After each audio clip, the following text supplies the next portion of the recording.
Chair, you are live. Good afternoon. Welcome to the March meeting of the Public Art and Cultural Commission. I'm Chair Katie Cornell. The Public Art and Cultural Commission, originally called the Public Art Board, was established by the Asheville City Council in 2000. This 9-member commission serves as an advisory board to the city on matters concerning art in public spaces. The commission is responsible for promoting public art in the city, overseeing the city's public art projects, and ensuring the art displays in public buildings and public spaces in the city of Asheville are properly maintained. All committee members and staff are participating virtually. We are streaming live on our virtual engagement hub, which is accessible through the virtual engagement hub link on the front page of the city website and on the city's YouTube page. To participate by phone, dial 855-925-2801, meeting code 9182. You can send public comment to Public Art and Cultural Commission at publicinput.com. So I'll now go through and do a roll call of all of our members, committee members. As I call your name, please say a quick hello. Shirley Whitesides. Hello. Allie McGee. Hello. Andrew Fletcher. Pete Perez. Hello. Joanna Haggerty. Hi there. Pat Kappas. Hello. And Marcia has not joined us yet. Marcia Almodovar. So we're missing Reggie and Marcia and Andrew. So now we'll move on to our administrative items. Has everyone had a chance to review the minutes from our November and December meetings? Yes. If so, can I get a motion? Do I need to approve them each separately, or can we approve them together? For the sake of time, how about you, if you have no problems with it, you can approve them together, but by a roll call vote. Okay. And I just saw Andrew has joined. Welcome, Andrew. So if there are no issues with the minutes, can I get a motion to approve the November and December 2022 meeting minutes? I move. Can I get a second? I'll second. All right. So we'll do a roll call vote. Shirley Whitesides. Present. Do you approve the minutes? Yes, I do. Sorry. Yes. Sorry. Aye. Allie McGee. Yes. Andrew Fletcher. Yes, you guys hear me? Yes. Pete Perez. Yes. Joanna Haggerty. Yes. Pat Kappas. Yes. And I also vote yes. Okay, so one of the items that we also need to handle today under administrative items is voting on a regular meeting schedule. So I'll open this for discussion first. What was proposed at the retreat was moving to a bi-monthly or meeting every other month, so 6 times a year meeting schedule. And we had talked about moving to in-person meetings, which seems to be proving challenging. And so also want to hear from the commission about whether or not you want to stay with virtual meetings or move to in-person. So I'll open the floor.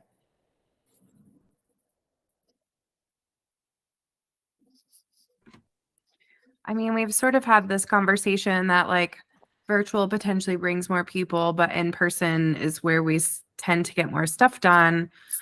So I feels like we're sort of stuck between a rock and a hard place a little bit. Like my preference would be in person. I also don't love the extra time it takes to drive and park and things, but I would rather go through that to physically be present and get more stuff done. But if we can't, and we're gonna, you know, kick things down the court because we can't physically meet, that may be more impeding. So not like that's an answer, but I just see why we're sort of stuck in this place. That's really what I agree with Joanna. I also would prefer in person, but it seems like if it's just not doable for a number of people, then virtual is better than not meeting. or not having a quorum. Yeah, I'd be in that same boat. I mean, if we knew, if it was just short term and we knew people were going to show up, it'd be better. But if you had me choose between us having more full attendance and not, I'd go the virtual route.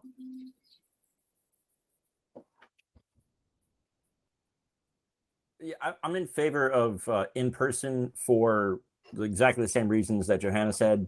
But I realize that that could be a deal breaker for getting a quorum and for attendance. And so, and I do want to thank the city for having the option to live stream in-person meetings, which actually makes this decision a little harder. Because if it was if we weren't in person but not live streaming, then I would say we gotta keep it virtual for access. So it is a little bit of a decision, but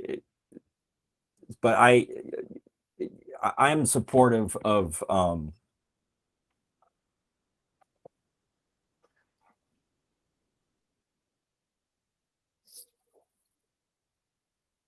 Andrew, did you freeze? I think you're frozen, Andrew. Now I'm left in suspense. What is he in? I know.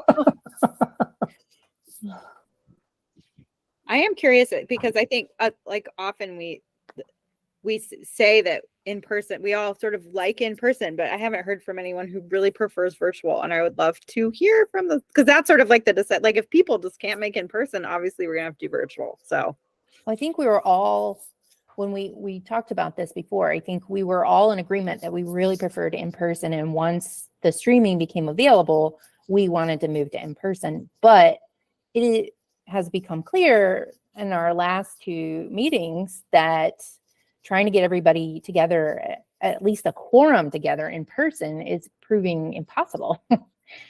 And so that's my concern with that. I mean, it's a lot of work for staff to do an in-person meeting, and for people not to show up, it's not okay.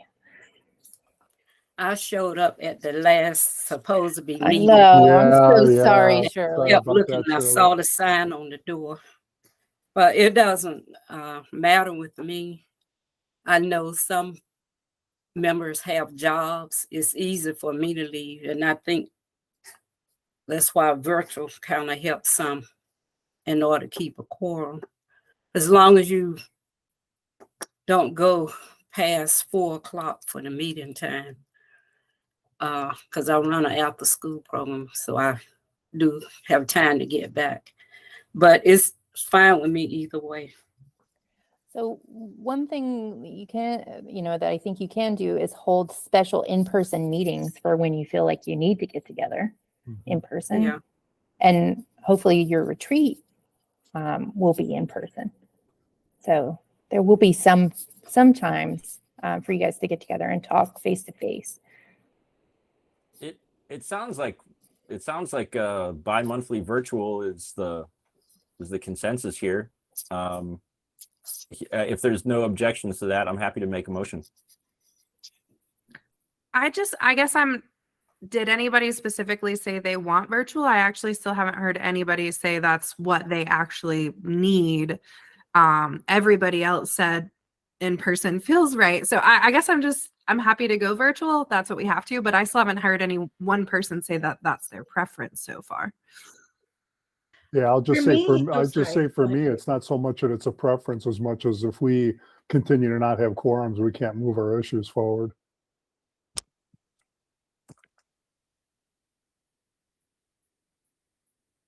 Hi, all. It's Marcia. My son has therapy every Thursday at 4, and I could Zoom in from his therapist's office. I'm at home right now because his therapist is sick, but that's a priority above all else. So, but I understand that if then if that means that I can't attend, then I'm willing to understand that as well. So an option that's not listed too is the meeting time can be changed. It doesn't have to be Thursdays at 4.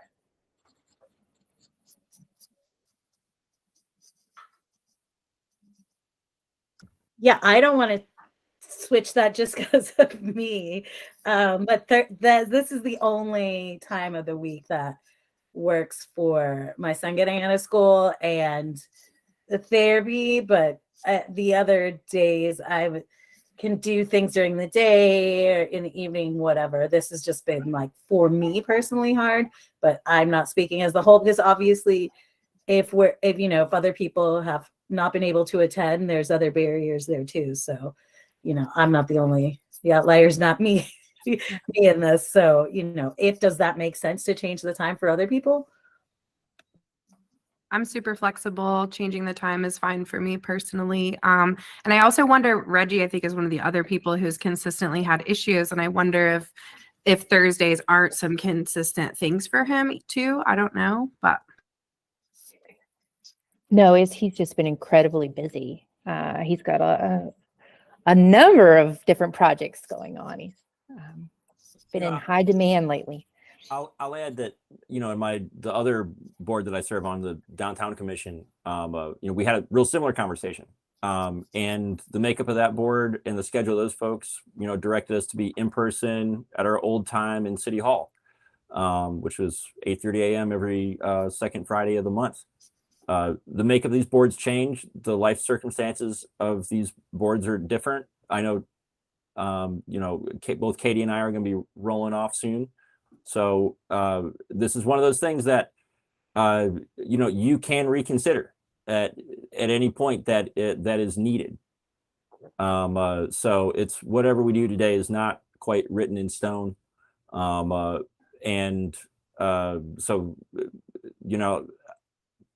my sense here, and this is not my preference, I'm just trying to read what I'm hearing out of folks, is that we may have to stick with the virtual for the time being.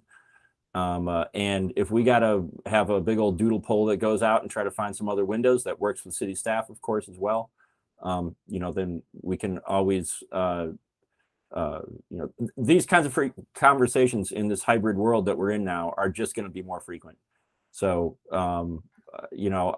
to me, it feels like the safer bet is being able to be able to keep, like, Marcia being able to stay plugged in, and stick with virtual, where's everybody else at with that? I think you're right, Andrew, that we don't have to look at this as permanent. I guess to me, it's a false choice to say, is it virtual versus live? The real choice I see in front of us is, do we want to have an avenue that has most people here, or do we want to risk that? Because one of the things I think we have going on is everybody here is really busy. That's why everybody's been nominated and asked to be able to come on board. And I think if there's anything coming up at the last minute, this is one of those things that can just go, given driving downtown, parking, etc. And I think that gets in the way. But we've had enough meetings to be able to show our attendance has really slipped. 8:30 on a Friday. Ooh, that sounds harsh to the ears. But, not Joanna It does. style. but No one is proposing that for this group.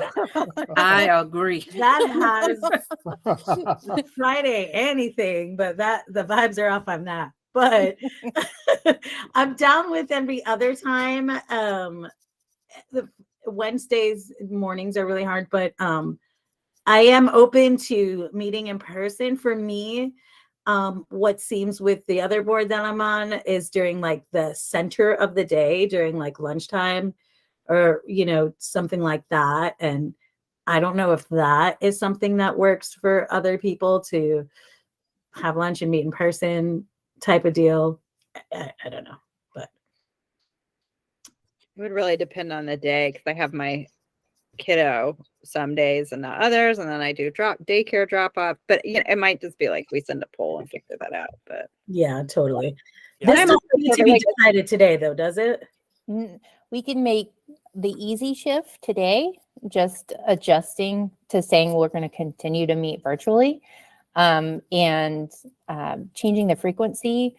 So later in the presentation today, you'll understand this a little bit better. Staff is going to make some proposals for changes to the committees. The thought is, and this is happening in a lot of commissions, is we will meet every other month, and then the off months, there'll be a focus on the committees. The committees will meet and do a lot of that work. So I think the frequency will feel a lot better when you hear that presentation. I will add that there is another important voice that I'd like to hear from here, and that's our council liaison. If it was possible to get better participation from our council liaison by moving to another time, if that was an option, it would be really awesome to find that out. I think that would help our overall work, get kicked up to council better. And so, if there's going to be a doodle poll that goes out with to see if there is a sweeter spot in the schedule for all of us, that is definitely one voice that I'd really want to hear chime in on that. So how does everybody feel about going ahead and approving the change to frequency and meeting virtually this meeting, so that we can go ahead and set our next meeting, and then in the in-between having some kind of a doodle poll, and then you can vote again in April at that meeting if you want to make a further adjustment? Does that sound good to everyone? Yeah, it does. Yes. Okay. So if there's no more discussion and that feels good to everybody, can I get a motion to approve that our meetings are going to move to every other month and be virtual? Can I make a clarification or a question real Mhm. quick? You had said we'd meet in April, but we're meeting. Sorry, May. So would it be May, or are we going to start the every other after our virtual April meeting? No, every other, we're moving in March to every other. So I meant to say May. So the next meeting would be in May. Okay. Thank you. Thank you for that clarification. So moved. So I have a motion from Andrew. Can I get a second? I'll second. Who was that? Pat. Pat seconded. All right, I'll now do a roll call vote. Shirley Whitesides, Yes. Allie McGee. Yes. Andrew Fletcher, Yes. Pete Perez, Yes. Joanna Haggerty, Yes. Pat Kappas, Yes. Marsha Almodovar, Yes. and I also vote yes. So now we're going to move on to our updates section and have a special update about the Broadway Public Safety Station project from Nicole George. Hello, me again. There we go. Perfect. Thank you. So it's been a while. It's been a minute. So just to remind you, over there in 5 Points, just north of the 5 Points intersection, we're building a new public safety station that will have Fire Station 13, a police substation, a community room, an emergency operations center. And if you've been in that area lately, you've seen that it's really kind of taken off and picking up steam, and construction's moving along really well now. So the anticipated, it says anticipated completion of the building is June 2023, so this summer. And then for the art project that is funded by the 1% for Art, that is anticipated to be installed in July 2023, soon after the building opens.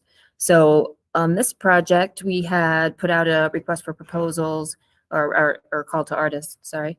And we had a good response. We had over 20 artists submit. We had a committee that reviewed all of the submissions, and we selected the team of Nick Gertz and Alex Irvine. And I think on the next slide, there we go. You can see the preliminary concepts that they had presented, which were all interactive, concrete and tile mosaic pieces. So after selecting them, we went ahead and did some outreach to get a little bit of community and neighborhood feedback on those initial concepts. We went to Tempe Avery Montford Center up there in North Asheville to a Toddler Water Days event. We went to the North Asheville Tailgate Market a couple times, put out some flyers and postcards in the 5 Points neighborhood in Montford, over there by Klondike, and a couple other neighborhoods. Posted flyers at the bus shelters, and we had a survey that we sent out. We got a good feedback from a local church right around the corner from 5 Points, and a lot of other good feedback on our survey on those initial 3 concepts. And then the feedback was, next slide, that the community really, you know, and when they think about North Asheville, they really think about nature and wildlife, community and family, and diversity. Those were the responses we received the most. That was most important to people, and that they would like most to see. They would most like to see in an artwork. Between those 3 concepts, which was the harp, the swing, and the shelter, they liked the harp and the swing the best. So that is what we proceeded with, and Nick and Alex went ahead and refined those 2 concepts to what you see below here. Next slide. So the harp is very interesting.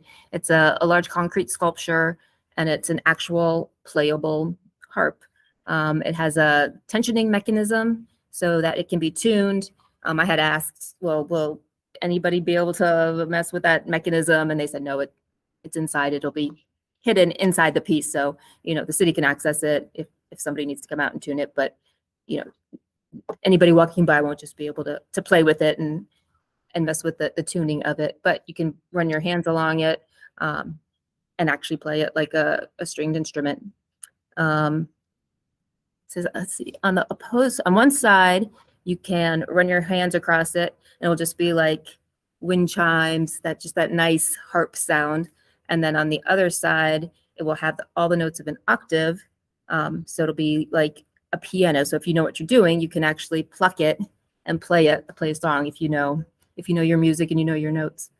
And then, as you can see, there's a concrete bench as well for a lot of people. When we did the outreach, we're really asking for just a place to sit and have, you know, a place to rest. And if they have their kids, or if you're exercising or running and you want to do some push-ups or do some lunges or whatever it is that people that work out do. So there's a concrete bench element as well. Next slide. And then the other concept is the swing, which is this really beautiful swooping arch with a concrete swing attached. This one, I think on the engineering side of it, you know, because Nick Gertz is an engineer, I think when it actually gets engineered, they'll really have to work with that shape, because that could be a tricky one engineering wise to make stable and sturdy. But that's why we picked him, because he can do cool things. So I think this is pretty unique and beautiful. The swing will have we were a little bit worried about, it being a playground and then having to, properly have all the safety requirements that go along with playgrounds. So he said there will be a motion limiting device on the swing. So you'll get a nice little sway, but you're not going to be able to to swing yourself off into the grass. And I think that's, it'd be just a nice place to sit and take a picture and relax. And, there's so many people that run and jog up and down Broadway. I think this will be just a nice addition to the scenery for everybody that, that walks in that area. All right, next slide. Might be the last slide. That's it. Is it? Yeah, did you have another one that you were I expecting? did, but shoot. it's okay, because the last one was just going to talk about where we're going from here. And that is, I maybe had it hidden, that we are now going to ask for some final, neighborhood and community feedback. So we're having a few events. The first one's going to be at the end of the month, March 25th at Odyssey Clay Works, and people can come out and help make some tiles, because all of this is, has these beautiful mosaic tiles on it, which is Alex's, that's what he specializes in, is these beautiful tiles and this concrete work. So people can come out, families can come out. help make a tile, put your little stamp on it, you know, your little fingerprint in there, or draw your little heart. And then the tiles will be used in the artwork. People will be able to vote on what they like the best, the swing or the harp. And then they'll just get a little, you know, lesson, a little knowledge about tile making and the art of, you know, concrete and tile and ceramic. And Odyssey Clayworks was fantastic, you know, offering up their studio for the event. And then there'll be 2 additions. That one's on a Saturday, the 25th is Saturday, 11 to 2. But then just to give more options in terms of days, we're doing in April, I can't remember the exact dates, but in April, there'll be 2 more during the week at different times, just to make sure everybody has an opportunity to come out if they want to. So, you know, I put that over to Cape today, a flyer, so they should be posting that on social media. Hopefully, I asked if they can get it on the the city's engagement hub. Is that what it is? Yeah, and then I'm going to start doing just some personal outreach and everything, all this information, the vote for the swing versus the harp, and information about the event at Odyssey Clayworks. It's all up on the city's webpage under the public art program. So we're excited. That's it. Awesome. I believe Joanna and Pete were both on that selection committee. Anything They else you guys were. want to say? Yeah, you know, Nicole, we like the concepts that they had from the beginning, and I think the public participation we thought was a really big thing. So being able to get the community, especially youth, involved with the tile and pulling that in is good. And I really like the swing concept. It's the revision I like the other one, but the revision is even more compelling visually, I think. So Yes, it's a beautiful sculptural design. And there's so many, I just feel like there's so many things you can do with that. Like, you know, when it comes down to the detail of the design, I think there's a lot Alex can do. I just want to give a shout out to you, Nicole, for just organizing it all. You made the process so easy. It was really fun to work in city processes with art and actually see that like working. And I think you did such an amazing job of this process. And it is really fun to watch the art evolve a little bit. Exactly. yeah, I'd second that, Nicole. You were awesome. We gave you that feedback at the time, you coming in new and not being sure what was going on, but you absolutely nailed it. You made it real easy for us. Oh, thank you. I appreciate it. Great. Thank you. And I look forward to yes, you. Thank you. I love the musical instrument idea, and it was something that we talked about in the River Arts District, doing kind of a similar concept. And I would, you know, whether this project or not, I mean, I'm a musician, so I'm gonna favor the the musical interactive side of it. But I hope that whether this project or a future project, that we do get an interactive musical installation at some point, because I think that is something that's really cool. And there are local musicians who could go to this thing, sample its sound, and then turn it into music that publicly and commercially released.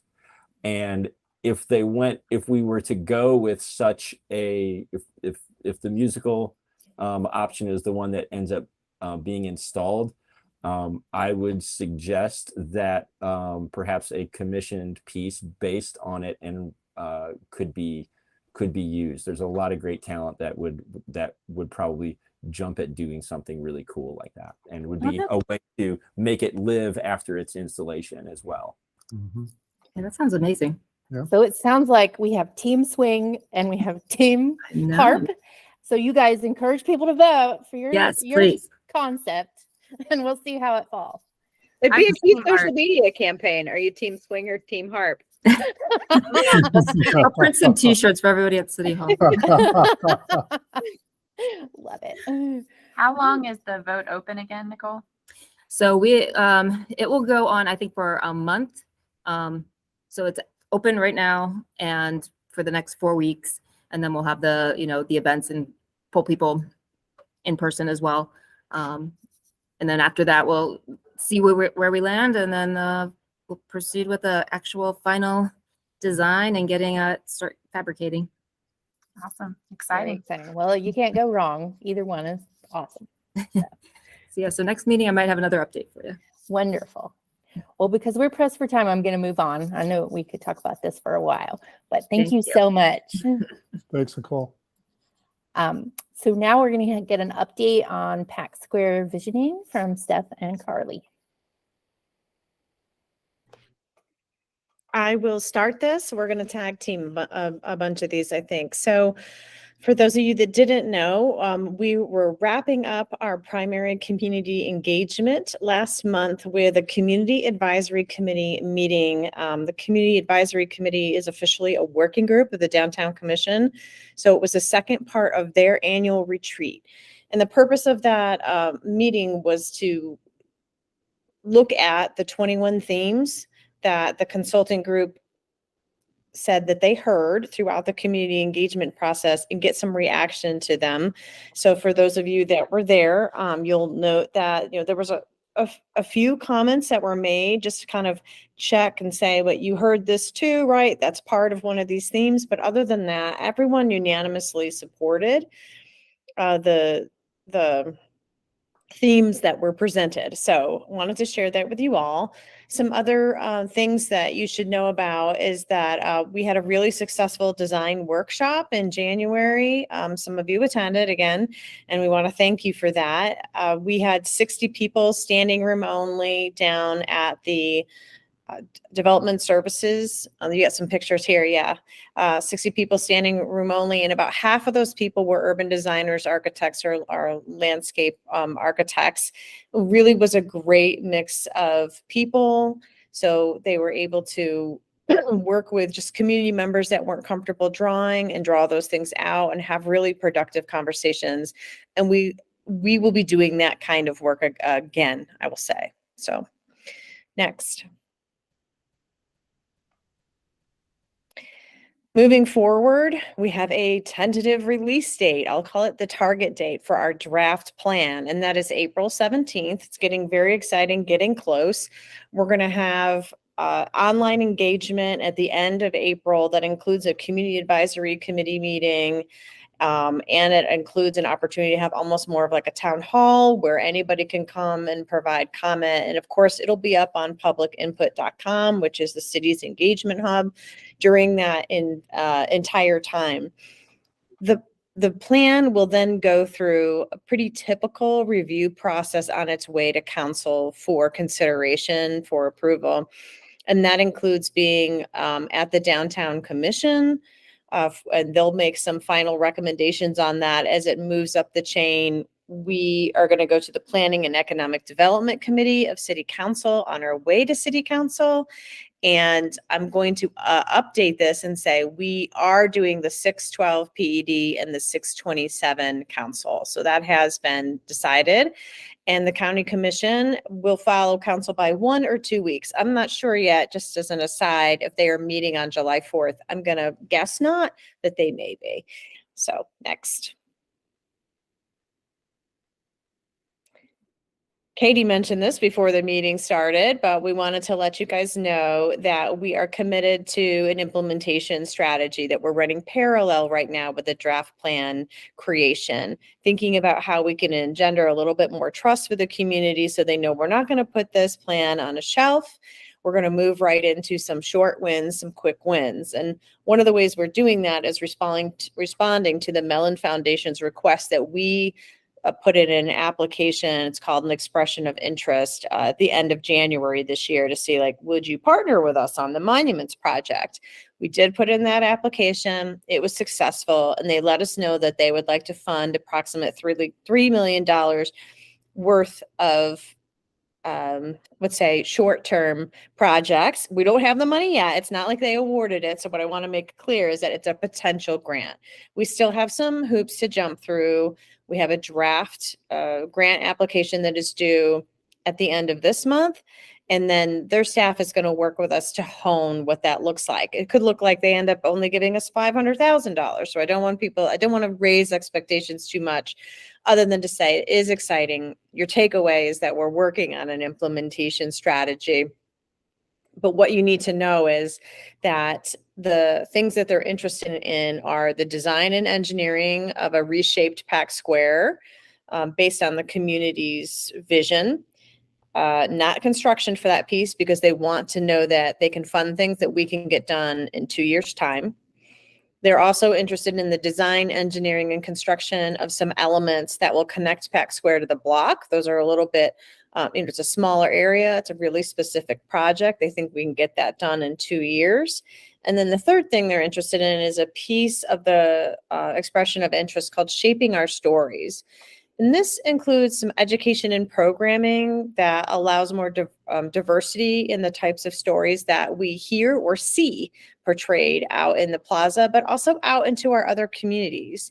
So if you remember the Monuments Project from the Mellon Foundation, their goal is really to transform the way that commemorative landscapes look, feel, and sound, as I want to say it, across the United States. It's a national initiative. So, part of that includes programming, and we're allowed to hire people with it, and we're really excited about it. Unfortunately, the funds cannot be used for public art. So they've let us know that while we did submit an expression of interest that carried a fourth component called Seeing Our Artists, that is something that they would like us to pursue with other opportunities. And we will do that, and we will do it with you, and we will hopefully do it with other private partners. But I know that this commission is really invested in not only the more typical forms of public art, but these other pieces of acts of cultural and historic expression. So I'm glad that you all have been so supportive and understand the connectivity between just the public art piece and those other acts of historic and cultural expression and the commemorative landscape that we're making here in Asheville. Does anyone have any questions about that? I have a question about it seems like the education and programming supporting that diverse storytelling, that might kind of dovetail with some of the Art in the Heart projects that were really centered around storytelling. Sure. Is that fair to say that could sort of support some of that, or is that too public arty for it?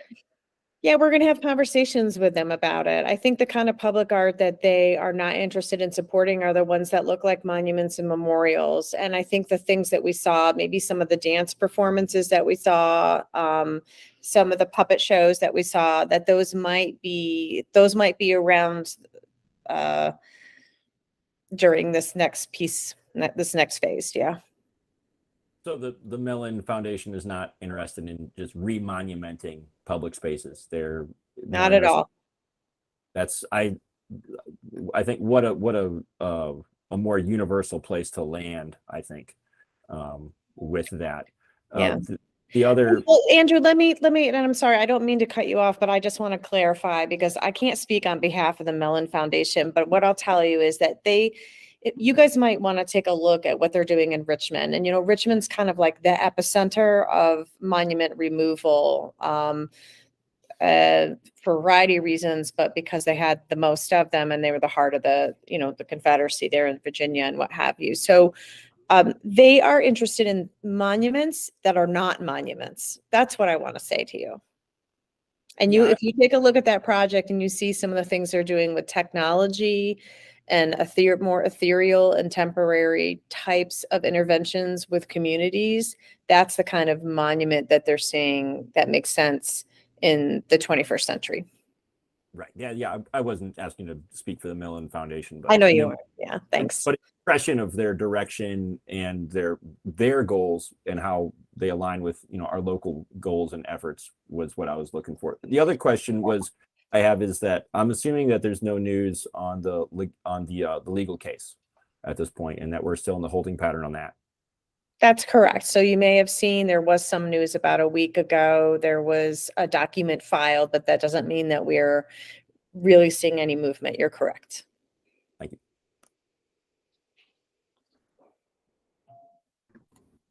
I will say, I think that the Art in the Heart program and using that as an engagement arm for the Pack Square visioning process was really intriguing. to the Mellon Foundation, and one of the reasons that they reached back out to the county and the city, seeing if we wanted to apply and move forward. So I do think it all is connected, and will hopefully inform what happens in the space moving forward. And major kudos to you on spearheading that whole program. Yeah, Carly. Shout out to Carly. Whoop, whoop. It's been fun and a lot of work. That's for sure. But it's come off really well. It's been a Yeah, great I think so project. too. I guess it's a good time to go ahead and move into that wrap up. So this was an update for you all of our February and March artists that participated in Art and Heart. Miss Cantha's Sunshine was a natural sculpture that was over in front of the Biltmore building. And it was technically one that was implemented in November, December. But because it held up so well, surprisingly, grasses out there through the elements and public, interacting with the piece and whatnot. It was able to stay up until just this past Monday. So Larry King removed that piece on Monday, so it's down now. And then in February, we had a lot of rescheduling that had to happen because of our unpredictable weather around here with rain and whatnot. But we ended up having 2 screenings or evenings of projections with Briar Coleman's piece. And they put up a transparent obelisk type structure that had a hole in the base, and fog was put up into the base, and then projections were put onto the sides of the base, along with interviews with BIPOC leaders and youth in and around the Asheville region, talking about what they wanted to see in the future of Asheville and the future of the space in Pack Square Plaza.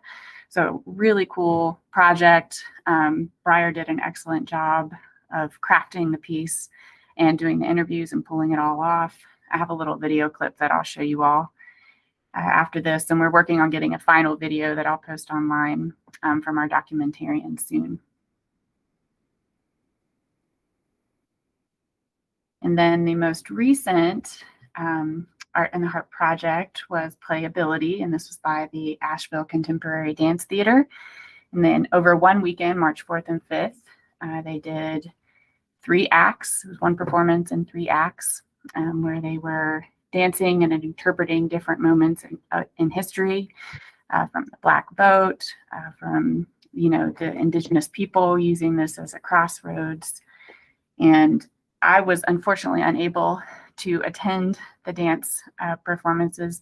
Steph was able to come for the very beginning of one, but we also have some amazing video clips of that. And from what I've heard, it went very well, beautiful weather, and was a really powerful performance by this group. And then one quick note is Laura Nagoon was the 11th artist and is the 11th artist that was selected for Art in the Heart. But due to health issues, she is asking that we postpone her project until July. So we're going to check in with her in May, see how things are going, and hope for some July dates for her installation, which was called Letters to My Children. Okay. And I think I'm going to try to play this. Sound may not work, but that's not as important for these little clips or teasers.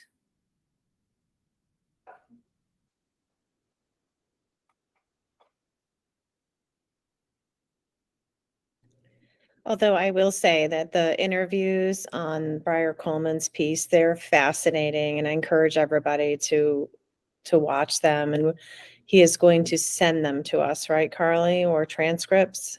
Yeah, we're working on that right now. The video clips right now, and the clip that I just showed doesn't include the interviews in the background, but we're hoping that the final video that we post will include the video clips, and that we'll have access to those interviews to be able to review and use in our work with Pack Square moving forward. But yeah, both of these clips just have kind of generic background music in them. It's really about the movement and the pieces.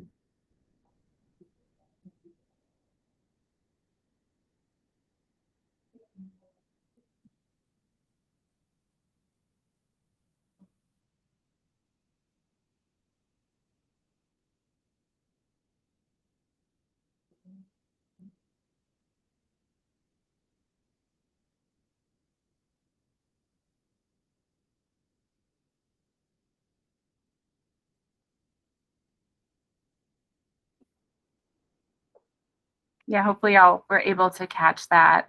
And like I said, the final videos will be posted online soon. So definitely go and check those out. Wonderful. Thanks, Carly. So we are going to move on to continued business. And we have a big presentation from Steph on public art funding. Great. And I want to thank those of you who have seen this already in January for sticking with us again. There's a lot of information in here, so perhaps it'll actually be a good thing to see it twice. So we have been talking a lot over the past couple of years about public art funding. How much do we have? And, are the allocations, is everything done correctly? Is there anything the Public Art and Cultural Commission should or could be doing? So today we thought we could do a deep dive and ask some of these questions here, kind of collaborate together on thinking through of them. So I'm just going to ask to go to the next one because I know you all can read. Okay, so let's talk about where public art funding comes from. As you know, about 23 years ago, the city of Asheville passed an ordinance to dedicate 1% of funds from capital projects, and that's really 1% of qualified expenditures, which means it's not the whole amount, to public art projects. And so just to make sure everybody's on the same page, when we say capital project, we are talking about projects that we usually have to borrow money for. They're debt-funded projects. They're not the types of things that we use our general fund for. So that's usually for salaries and maybe one-time projects like doing a, downtown master plan or something like that. So we also we do not include some things like, if our water department is fixing stuff under the ground, that was never really intended to be part of the public art allocation. We never thought we were going to do a public art project there. We legally are restricted from taking 1% of certain capital budgets for things like stormwater, water, and parking because they're in enterprise funds. And the state says that every cent that we bring in or spend on those have to be spent in a certain way. So we do not include that in our calculation of what is 1% of our capital budget for a project. And then we also don't consider grant funds. So when you're looking at the city's budget, you may see that we have $17 million in there for RAD tip. But what if 13 million of that is actually a grant from the U.S. Department of Transportation? We do not calculate 1% in that way. So it's just 1% of a smaller amount of money than you see in the CIP is what I really want you to take away. Next. So that's the first revenue stream. It's just the 1% for public art. The second revenue stream that we have for public art is an annual allocation. It started that same time period for maintenance of the public art. So just for, jogging the memories here, the city had public art long before there was a public art program. The first piece, I think, Energy Loop was maybe in 1988. And if you take a look at when the urban trail was being created, that also was, hey, we saw Fritzy for a second. That's cute. If you take a look at the urban trail and when that all went in, it was before the public art program was created. And there's at least 30 pieces of public art that are a part of that trail. So dedicating $40,000 a year in say 2001, that hasn't changed over time and has not increased since that time period. But what does happen is that the funds actually roll over so we can accrue them to work on specific projects. It is, what I'd say is the maintenance needs that we have at this point are higher than what we have the money to spend. So we are diligently working away at our maintenance needs, but you all have seen the condition of different pieces of the urban trail and know, for example, that Grove's Vision, replacing that marker, and we didn't, it wasn't even a replacement, it was just repairing it, creating a new base that was more appropriate and sturdy, redoing the lighting so that it was solar. That cost $70,000. So that at the time, what I want you to get is at the time we took that kind of money out of the maintenance fund. And the reason we did that is because at the time, the policy said that we could only spend our 1% for capital art on projects that were in the CIP. And since Grove's Vision was not in our capital improvement plan, we had to find a different source of funding. The things that were in our capital improvement plan are things like the rad tip, right? So this is our second stream. We have used it for projects that we needed to do or that the Public Art and Cultural Commission wanted to do, like celebrating African Americans through public art, instead of just for maintenance. Next. Okay. Where else do we get money? So there is a third way, and that is from the private sector. There's a couple ways that this can happen. One is that you may know that we have a community benefits table that is part of our development review for new hotels. So hotel developers can voluntarily contribute to the public art fund as a way of getting points and meeting requirements in that community benefit table. It's all voluntary. But what you really probably have figured out by now is most of that money, the developers are really interested in supporting two things. And that is affordable housing and reparations. So that's where we've seen those allocations generally go. The second thing is that we can get donations. We actually have a line in our budget that's there for donations, and we did use it. The most recent one was the Asheville Downtown Association gave a $50,000 donation for the Lexington Life column. So that was a partnership between the Public Art and Cultural Commission and the Downtown Association. Next. We do have adopted policy that guides how these funds can be used. And these are just some kind of the general, here's what we can do.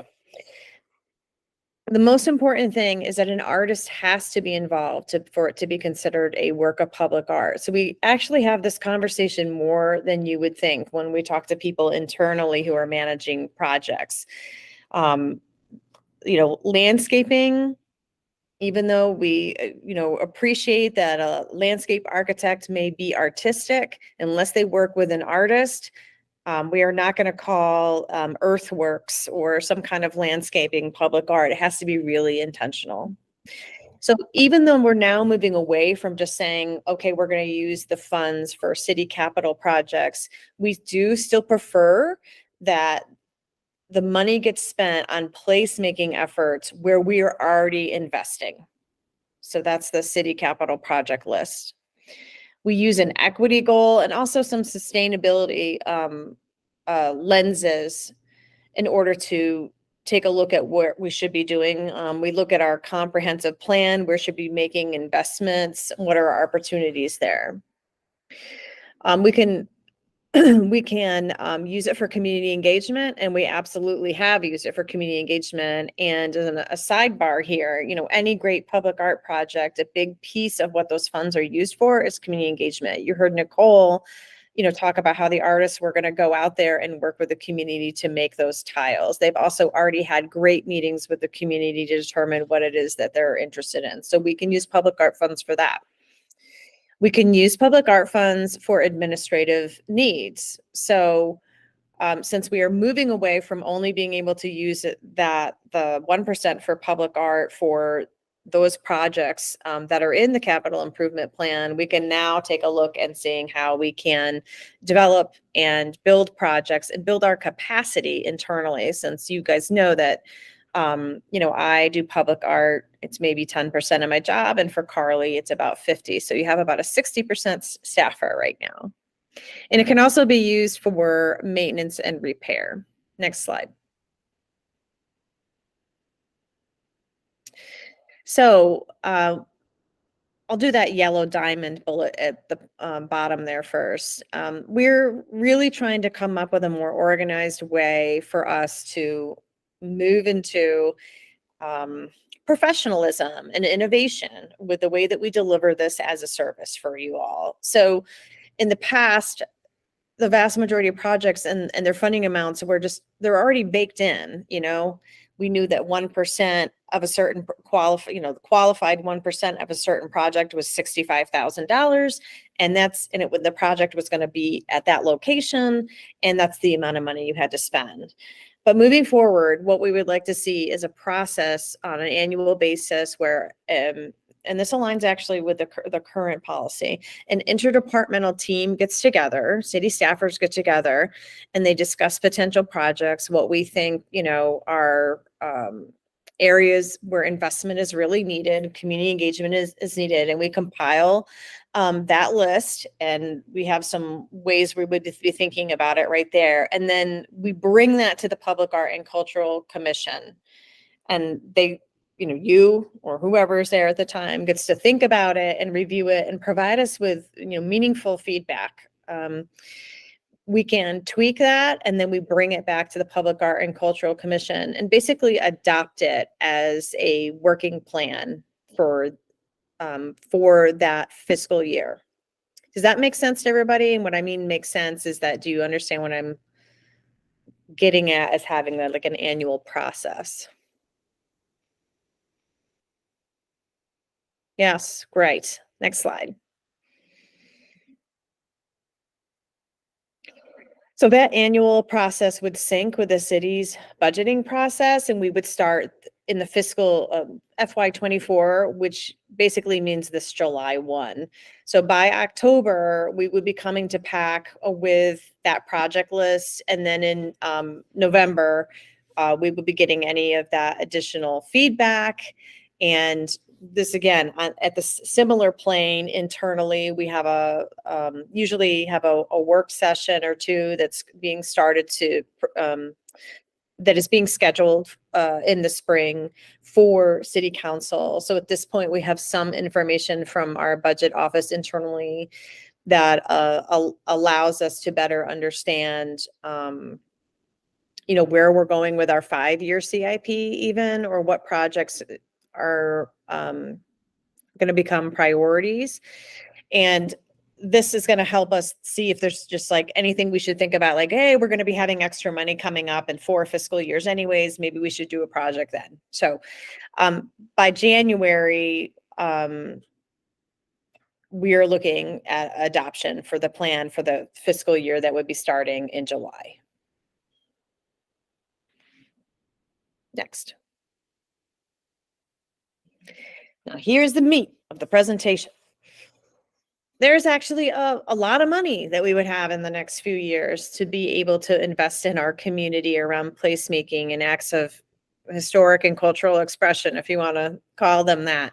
So the total amount that we have right now on the books is about $915,000. So you can see that there's an allocation area in the first column, and then there's what we have in the current year. So even in this current year, and I'm not talking about starting in July, like literally this current fiscal year, we have over $400,000 to spend. And most of it, we already know where it's going to go. So you can see the allocations there are pretty specific. The River Arts District allocation, that was under the former policy when we allocated 1% for that specific capital project, and that's the money we have for it. You all know about that $10,000 allocation that was made right around the time the pandemic hit to the African American Heritage Commission. We'd already set aside $60,000 to restore and then reinstall Art Deco Masterpiece, which is part of the urban trail. And then at the time that this was created in January, there was about $3,000 left in the Art and the Heart budget. We've spent about 30, by the way, or 30 or 35, I think, for the program, which I can't explain to you. You guys are going to get this. We have gotten a pretty good bang for the buck, and we are excited about if we were able to actually fund our artists in a more robust manner. Imagine what we could do if we had 10 times the amount of money there. So, but those other amounts, so that Public Art General Project Fund, that is not allocated. And then our Maintenance and Outreach Fund is not necessarily allocated. And you can see what those lines are moving forward, and that we have a great opportunity to make a difference in our neighborhoods moving forward. So next slide. Reminder of the types of things we've done and the cost. So celebrating African American, and this is not everything that we've done in the last couple of years. I just wanted to be able to show you how much things cost here, and as a reminder. Celebrating African Americans through public art, the community engagement process, and the art pieces themselves, and hiring a public art coordinator that could help with that process during the design and construction. That was $50,000. In 2020 and 2021, when we reinvested in the urban trail, that was everything from replacing the bronze cat that had been stolen to putting up new markers, new plaques to honor the Jewish community's contributions to downtown, and the Grove Arcade marker. All of that totaled $115,000. Art in the Heart, I just mentioned $35,000 for 11 different artists doing wonderful temporary pieces. So next. So what might we be looking at? So right now in this calendar year, there's the things that I mentioned already, including the continued project allocation, which is unprogrammed. Next. Wanted to detail out a little bit of the River Arts District funding proposal, that $195,000. What I want to, this was done months ago and we haven't updated it much, but what I wanted to update for you all is that in discussions with the members in the River Arts District of like the Riverfront Leadership Roundtable, people who are participating in the Riverfront Commission, what we have generally heard from them is they do not think that we're putting enough money towards the murals, and they want some spectacular work down there. And so they're really asking that we reallocate the $45,000 that we were originally looking at for some of these smaller projects, and just making a big bang with the murals underneath the Captain Bowen Bridge and the murals underneath the West Asheville Riverlink Bridge. But you see some other things down here too. So John Payne's chair, Dwayne Barton's piece, Cleesta's piece that's on the bridge. None of those have interpretive signage.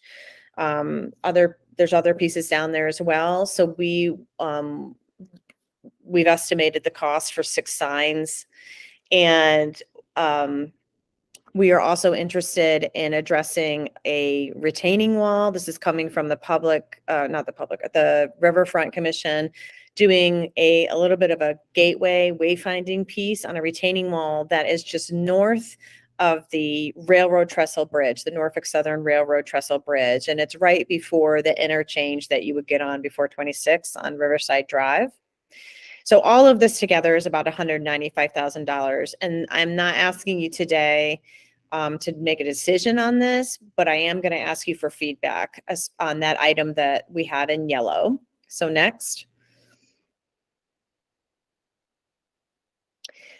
Then there's a lot to think about regarding FY 2024 and beyond investments, this huge slate of things that we could be funding. So that's everything from the Cox Avenue Complete Street project, which is downtown, to thinking about investing more in neighborhoods like the Grant Center. And the Grant Center already has an allocation because that was a capital improvement project that existed and was budgeted before we moved to pooling all of our funds, which is what we're doing now. Next. And we even have more things that we've all already talked about. So it's really just to remind you that we have a plethora of potential projects, and we actually have some money to boot. So these are all different things that could be worked on, and it's not a complete list, but it's things that we have already talked about with y'all. Next. And this is something that we're going to ask you to vote on today. So this is not just a consideration for feedback, but an actual vote. So knowing that we have so much work to do and there's not enough of us in the city to do it, we are interested in contracting out some services. So this is similar to what we did with Celebrating African Americans Through Public Art when we hired Cortina Caldwell to come in and facilitate some meetings and be a conduit between community and the artists and the city of Asheville. That's one example of how we could hire somebody for perhaps for the mural projects. We've done an estimate of the cost for a variety of things. So I mentioned the public art project coordinator for the River Arts Districts. And we also are really interested in having someone who is, say, an expert in public art policy, review all of the policies we have, and think about some program improvements, including really simple things like, how about if we had if we integrated work order program with the Asheville app, and or just had a system where you all could enter things. So that's a piece of it. The urban trail, we've heard loud and clear for them the last couple years that we need to have someone that takes a look at the system as a whole, and perhaps even maybe contract out. We have money for this. Contract out just the cleaning of all of those bronze plaques. There are over 30 of them for the trail. And some are newer, some are not, but also to look at the map, which is incorrect, make revisions, and potentially look at things like the audio tour and start seeing it from just not just a white lens, but having the different communities come in and reinterpret some of those pieces, and perhaps even change out some of those plaques if it is determined that they no longer serve the purpose of really telling a more accurate and diverse story to our community. We have a River Arts District mobile public art tour that we've been trying to work on and finish for 2 years, but because it's just not a priority, it never gets prioritized. We actually have someone working on it in the city right now, so we might not need the money for this, but I think what we're talking about here is the promotion of it. So it's not just getting it finished, but really being able to have a QR code. If the Arts ABL trolley is going down between downtown and the riverfront, do we have rat cards that help people understand how they can interact with this mobile public art tour? A big one on here that we've been talking about forever is $30,000 for training for public artists. So this is for people in our community, and we were hoping that we would be able to do up to 30 artists in our community, help them explain how to become vendors, what the city's requirements are, how to get insurance, what kind of community engagement is required. And there are companies out there that do this all day long. And so we would bring someone in who already has a program and not make this up from scratch. You all know and have worked on the public art inventory and maintenance spreadsheet, taken a look at that. So you know that it is incomplete and needs a lot of updating. And then we always like to keep some money set aside for sponsorship. So the Creative Sector Series is one example of one of those.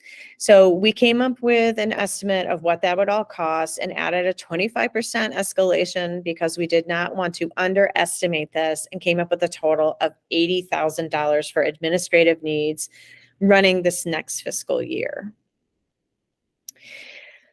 So I'd like to open this up for questions from people because, like I said, I would like to see if we can get a motion to support or to not support staff's use of up to $80,000 of existing public art funding. And Carly, you might want to go back and show how much money we actually have right now in our yearly allocation. And I need to clarify something because I'm realizing when I gave my presentation, I did not make this clear. So this is the slide I want. I want to just make it very, very clear that in the past, all of the things that you're seeing now that say public art general project fund, that all of those things were already pre-programmed into projects that were in our CIP. And that what we are now doing as of last fall is putting it into a pool so we can make bigger impacts.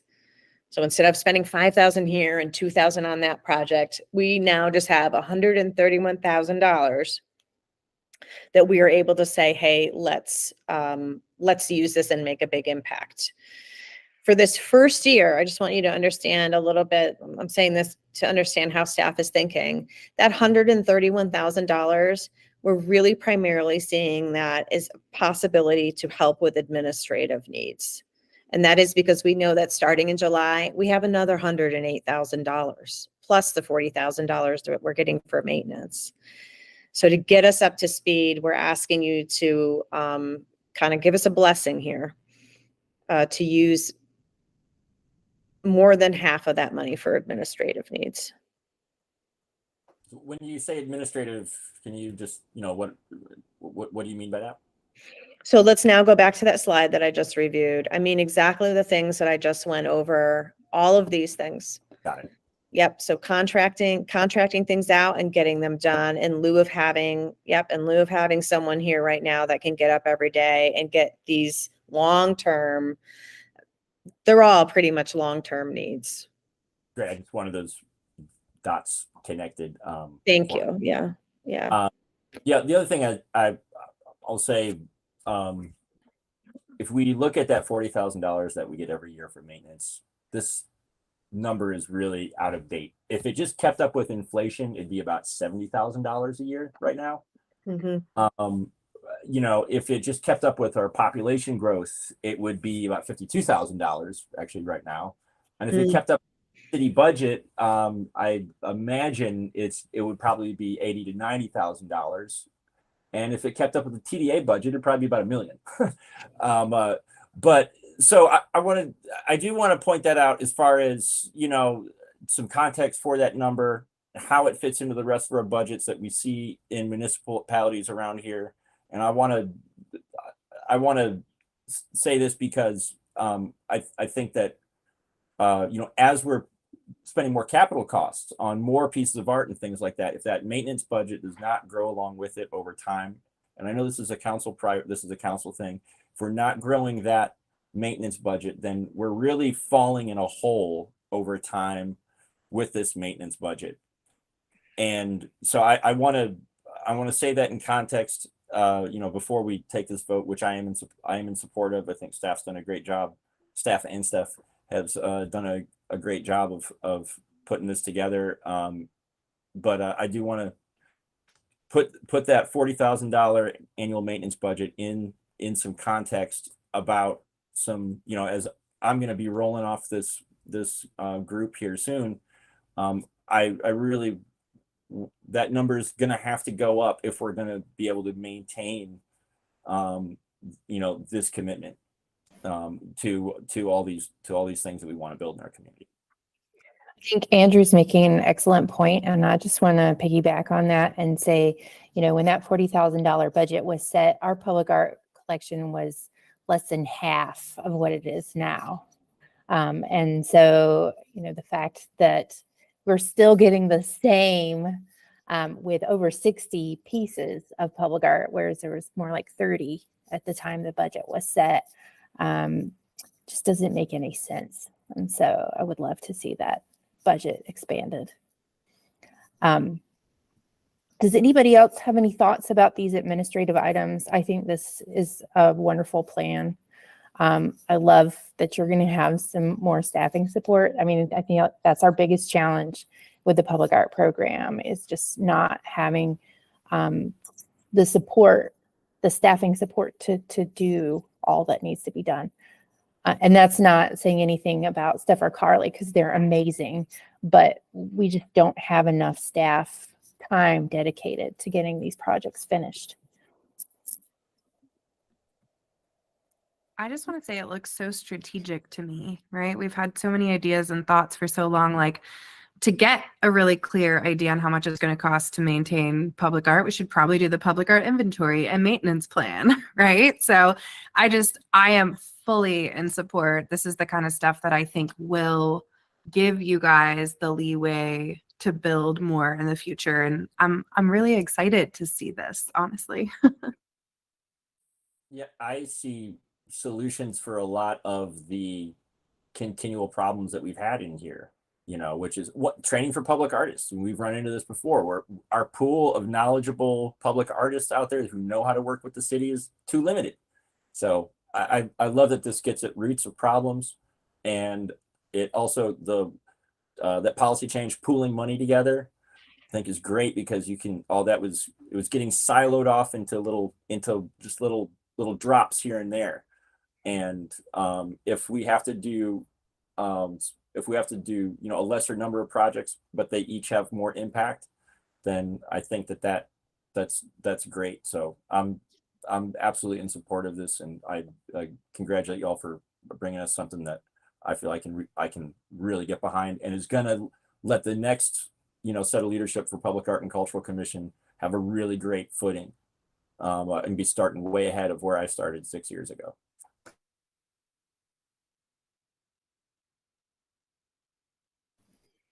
Any more comments, or do we feel like we're ready to vote on this?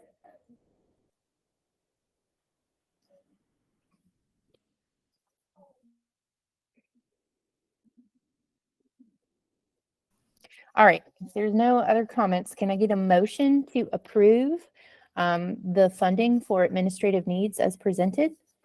I will motion. Do I have a second? Second. Okay, I'll do a roll call vote. Shirley Whitesides, Yes. Allie McGee, Yes. Andrew motioned or seconded, Pete, Yes. Joanna made the motion, Pat, Yes. Marcia, Yep. and I also vote yes. So it is done. So we're going to move on to officer election process. Carly?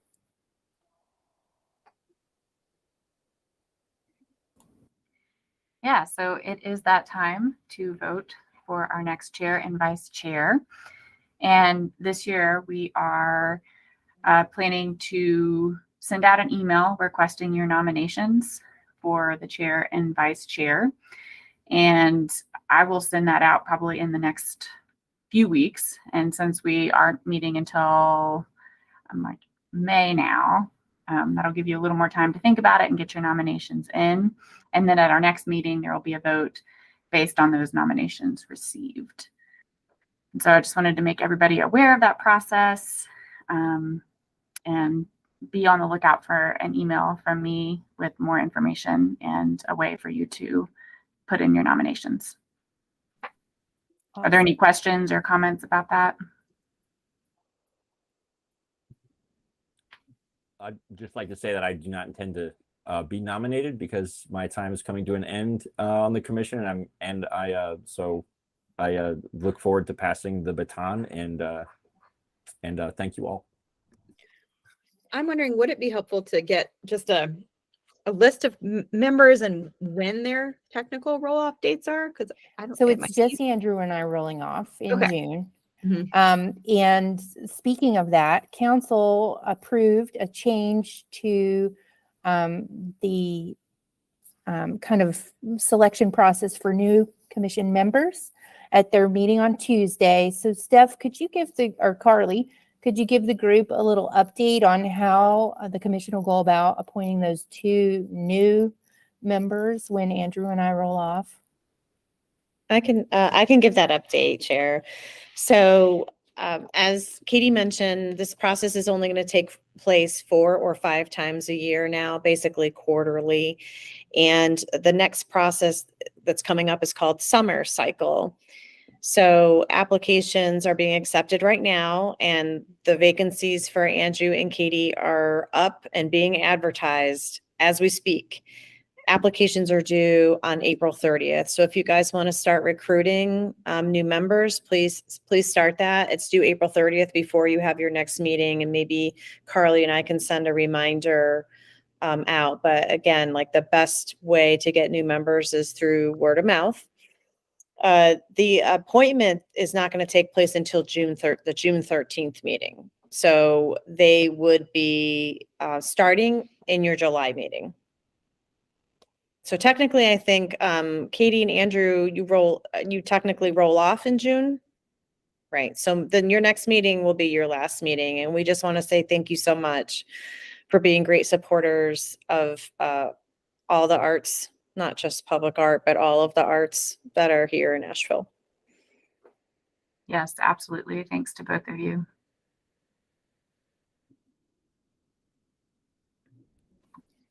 But yeah, and Ally, we can, I think as just a point of information, when we send out, a reminder about, hey, get your nominations in, recruit for these 2 members. We'll also send you a reminder about, terms, so you can see who's kind of coming up for the next rollover.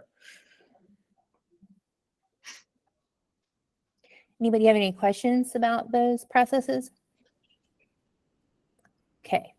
So the next item on our continued business agenda is working group recommendations. And I think Carly, were you going to present this? Yeah, I can talk through this a little bit, and we're not voting on any of this today, but really want to get feedback from you all on the way that we're thinking about formatting these working groups. And because Steph, correct me if I'm wrong, but because they're working groups, if we're carving them out or calling them working groups, we don't necessarily need to vote for the formation of the new groups moving forward. Right. The chair technically can appoint members, so it can just be a discussion, and then Katie would just make sure that those, say, I have approved these appointments, but no vote. Yep. So that could happen via email, or we would kind of settle Yeah, out so who's if going to go in what group next meeting, or Yeah, so I think that these folks can all indicate either today or through email. Sometimes it's helpful just to do it today, so you don't have to worry about emailing later which group that you are most interested in serving on moving forward. Okay.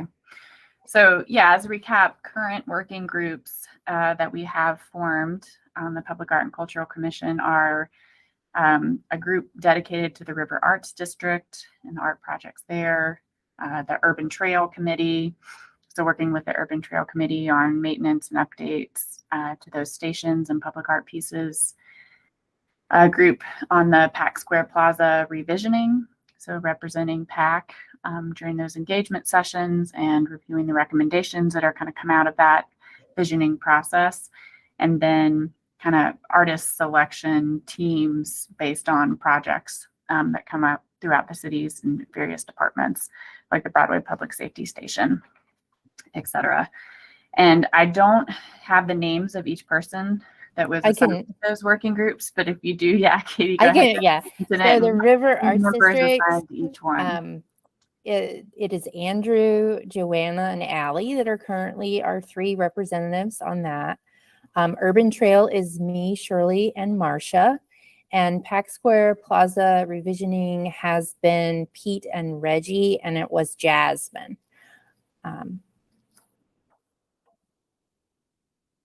Okay, that is good to know.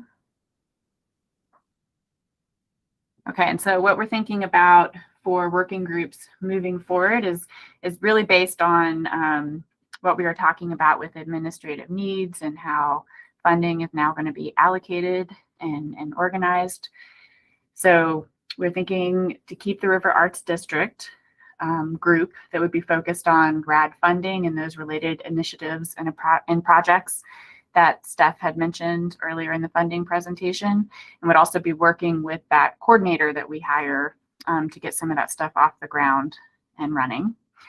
And then we have a public art program development work group, and they would be working on policy and ordinance updates, thinking about inventory and a maintenance plan for all of our public art across the city, and then really looking at strategic development and partnerships to help kind of bolster and continue the public art program, public art program success. So thinking about connections with Buncombe County and other arts organizations in the community that we could work with. And then we would also have the artist selection groups that would be determined as projects come up and public art projects are selected for the various capital projects or places that we want to focus our funding throughout the city. So those are our proposals. And if you all have questions about those working groups or think we should add a working group or change what's under those different categories, we'd love to hear from you all about that at this point. Which category would the revisioning go under? Are you talking about Pack Square? Uh-huh. We would just be removing it at this Okay. point. Okay. Because that technically ends in April, but there could be projects that come out of that, you know, that are focused on public art that we would want you all to join as like a selection member or somebody kind of advising that process. Yeah, that's what I was wondering, is that there was some longer term trailing work that needed to be done. Where would it go? Yeah. What if the artist selection committee was also like a special committee too that could house some of those ongoing projects, or, you know, so I think there's a way to keep it these three, but tack under there. And also I just want to say I have a meeting right at 5:30. So if we have to end at that point, I can just tap out, but I've loved this meeting. Just want Okay, I like I- that suggestion. I think we can kind of add that to the definition of what that group works on. Yep. That makes sense. I also have a hard stop at 5:30. Yeah, I just do too. FYI. I do too. Okay.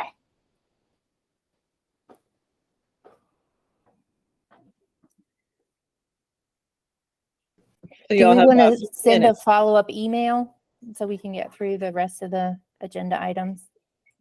Yeah, about we that? can send some updates, and including if anyone has any comments about, as Carly mentioned, if they feel comfortable with just being on one of these three, or if there was something else that they were anticipating would be a potential work area. Maybe they could submit that with their nominations. That sounds great. Yes. we Get would- it all done at once. Mhm. Awesome. Do we have any public comment? Let me check.